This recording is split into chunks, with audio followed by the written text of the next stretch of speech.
যেতে হবে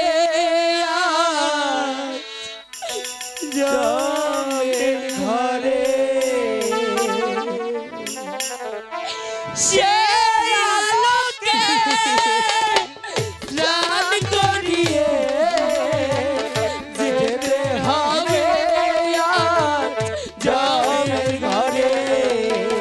সে আলোকে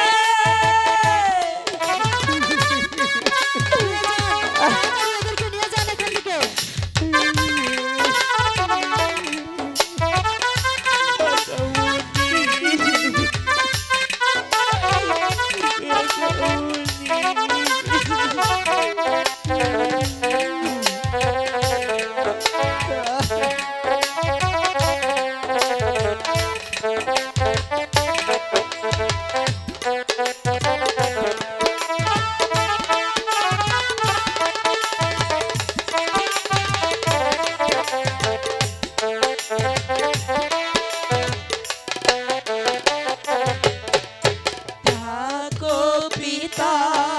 তুমি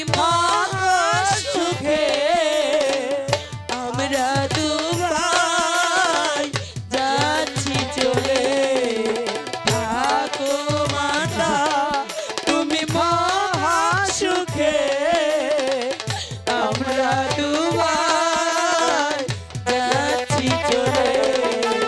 জমের দুয়ার খোলাই আছে যেতে হবে জমের ঘরে যে আলো খোলাই আছে যেতে হবে জমের ঘরে সে আলোকে স্নান করিয়ে যেতে হবে জমের ঘরে দুলাল না না না না না আমি কি ভাবছি আমি যে বিচারক আমি বিচার করেছি ওদেরকে আমি হত্যার আদেশ দিয়েছি মাস্টার ওদেরকে কালীমার মন্দিরের সম্মুখে নিয়ে ওদেরকে হত্যা করে ওর তাজা রক্ত এনে আমায় উপহার দেবে আর সেই রক্ত দিয়ে আমি স্নান করব।